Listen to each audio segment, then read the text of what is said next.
Jangan beranggapan ini ustadz, ini kiai, ini guru, bisanya cuma ngomong doang. Bukan. Tapi memang Allah berikan pengetahuan supaya mampu memberikan kemanfaatan kepada orang banyak, kepada orang lain dari pengetahuan yang Allah telah titipkan.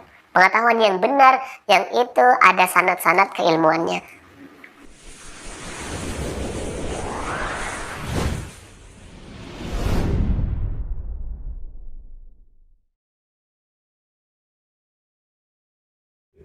Bismillahirrahmanirrahim. Assalamualaikum warahmatullahi wabarakatuh. Alhamdulillah wassalatu wassalamu ala rasulillah ma ba'du. Alhamdulillah, kita akan melanjutkan pembahasan kita, namun kali ini dengan referensi yang berbeda, yaitu kita insyaallah akan mengupas tentang himpunan-himpunan hadis atau athar atau ayat-ayat Al-Quran yang kemudian dibukukan oleh Syekh Muhammad Nawawi Al-Jawi Al-Bantani dalam satu kitabnya yang berjudul Nasaihul Ibad. Namun insyaallah kami akan menyampaikannya secara random sesuai dengan kontekstual, sesuai dengan realita yang ada pada akhir-akhir ini. Nah, sekaligus ini merespon adanya pernyataan-pernyataan yang dianggap bahwa satu realitas yang ada di dalam kehidupan itu kurang sesuai dengan teori yang disampaikan misalkan. Bismillahirrahmanirrahim. Di sini maru yani Nabi sallallahu alaihi wasallam annahu qala khaslatan la syai'a afdalu minhuma al-imanu billah wa naf'u lil muslimin. Ada satu hadis dari Nabi Shallallahu Alaihi Wasallam yang menyampaikan bahwa ada dua hal yang jauh lebih utama, jauh lebih agung dan jauh lebih mulia di sisi Allah Subhanahu Wa Taala melampaui hal apapun. Apa dua hal tersebut? Al-imanu billah, yaitu percaya dengan tanpa adanya keraguan terhadap Allah Subhanahu Wa Taala. Apapun itu, takdirnya, apapun yang sudah kita alami saat ini, itu tidak terlepas dari takdir atau ketentuan yang telah Allah berikan kepada kita. Kita tidak boleh selaku makhluknya, selaku hambanya, mengeluh terhadap apa yang telah ditakdirkan. Andaikan misalkan di hari ini kita mendapatkan satu masalah, katakanlah di rumah tangga, di pekerjaan, di sosial, mendapatkan satu masalah, maka jangan kita anggap hal itu sebagai beban yang kita pikir itu kita tidak akan mampu untuk mengatasinya. Karena teorinya kita sudah hafal, sudah paham semuanya. La yukallifullahu nafsan illa wus'aha. Jadi kita harus berikhtiar dulu untuk mencari solusi terhadap problem yang sedang kita jalani. Tidak ada satupun problem yang Allah berikan kepada kita, melainkan Allah ingin meninggikan derajat kita. Bukankah anak di sekolah harus mengalami ujian-ujian supaya naik kelas? Di kantor juga seperti itu. Nah, hal ini harus menjadi keyakinan bagi kita bahwa segala sesuatu yang bersumber dari Allah Subhanahu wa Ta'ala itu pasti untuk kemaslahatan kita semuanya. Tidak ada itu yang sifatnya negatif. Hanya saja kita yang barangkali belum yakin atau belum mengeksekusi dengan maksimal.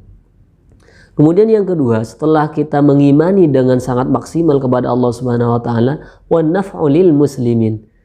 Keimanan itu harus mendorong kita kepada kemanfaatan minimal kepada sesama muslim, sesama dalam agama. Ini sudah paling minimal. Dan jangan sampai dipisahkan. Mohon maaf, misalkan ini ada orang yang tidak beriman, belum beriman, tapi dia memberikan kemanfaatan, menyumbang misalkan di masjid, memberi kemudian kepada fakir miskin, kepada yatim dan lain sebagainya, tapi dia belum beriman. Kemudian ada pertanyaan semacam ini saja tidak beriman, belum beriman, bisa berbagi dengan yang lain, masa harus beriman? Tidak begitu konsepnya. Karena amal soleh menjadi satu amal menjadi amal soleh itu jika dikerjakan berdasarkan keimanan kepada Allah Subhanahu wa Ta'ala.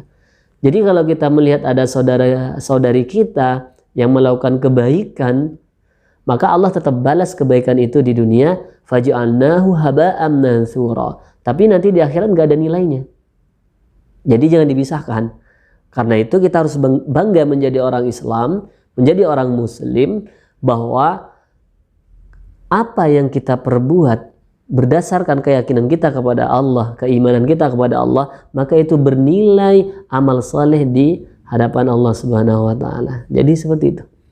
Nah, kemanfaatan di sini bermacam-macam. Bil maqali au bil jahi au bil mali au bil badan. Nah, yang Allah berikan, yang Allah titipkan pengetahuan untuk menjadi dai, menjadi ustaz, menjadi kiai dan lain sebagainya, menjadi guru, maka kemanfaatan itu bisa disampaikan melalui pengajaran, melalui transfer keilmuan, ceramah misalkan, khutbah dan lain sebagainya yang sifatnya adalah orasi. Jadi ini sebetulnya bagi tugas, tidak semua orang itu kemanfaatannya harus melalui misalkan melalui fisik, katakanlah dengan tenaganya, tidak, tapi ada sebagian orang yang harus bertugas untuk menyampaikan ilmu atau menyampaikan pengetahuan. Katakanlah seperti yang tadi, guru, ustadz dan lain sebagainya.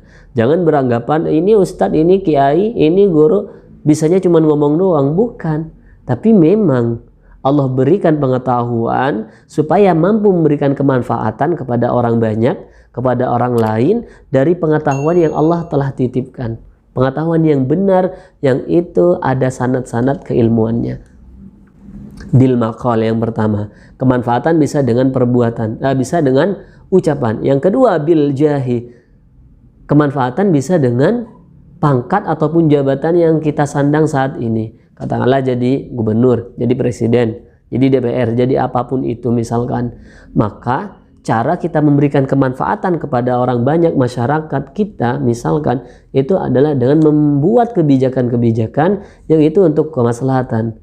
Bukan membuat kebijakan untuk membentuk satu dinasti, bukan membuat kebijakan untuk kepentingan orang-orang yang ada di sekelilingnya saja, ataupun alih-alih seperti itu justru malah membuat peraturan untuk mendesak dan bahkan mengintimidasi masyarakat luas misalkan.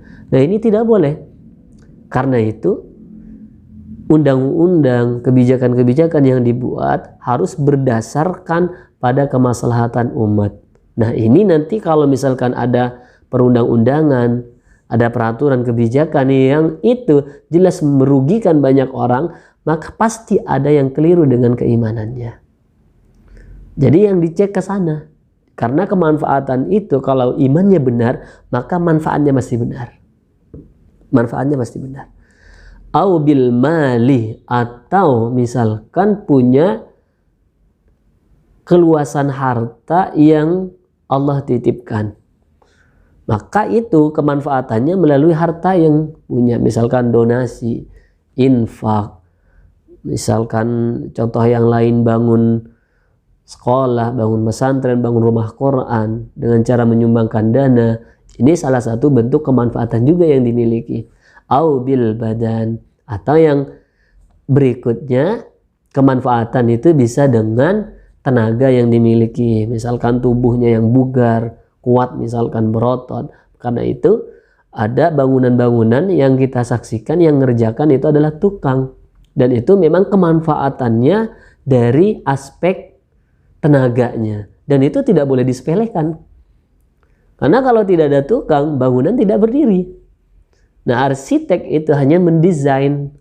Nah, yang mengeksekusi itu kan adalah para tukangnya. Maka tukang ini adalah kemanfaatannya ada pada tenaga yang ia miliki. Jadi sudah fair. Ada yang kemanfaatan tadi dari ucapan, dari tausiahnya, dari pengajarannya, kajian taklimnya. Ada yang memiliki pangkat. Karena itu yang memiliki pangkat jabatan bisa mengundang ustadz, bisa mengundang kiai dan lain sebagainya. Kepala sekolah juga demikian. Atau ada keluasan harta, hartanya didonasikan untuk membantu misalkan saudara-saudari kita yang ada di Palestina dan lain sebagainya. Atau yang terakhir tadi, membantu dengan kekuatan fisik yang Allah titipkan. Nah, bagaimana kalau bisa semuanya? Alhamdulillah.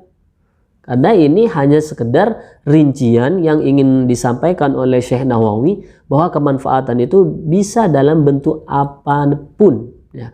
Bisa dalam bentuk apapun. Jadi kita tidak akan ada istilahnya sinis ataupun iri kepada orang lain. Kenapa guru hanya enak ya jadi guru? Guru cuman nerangin doang misalkan, cuman menyampaikan, sedangkan ada dari banyak orang yang harus tenaga.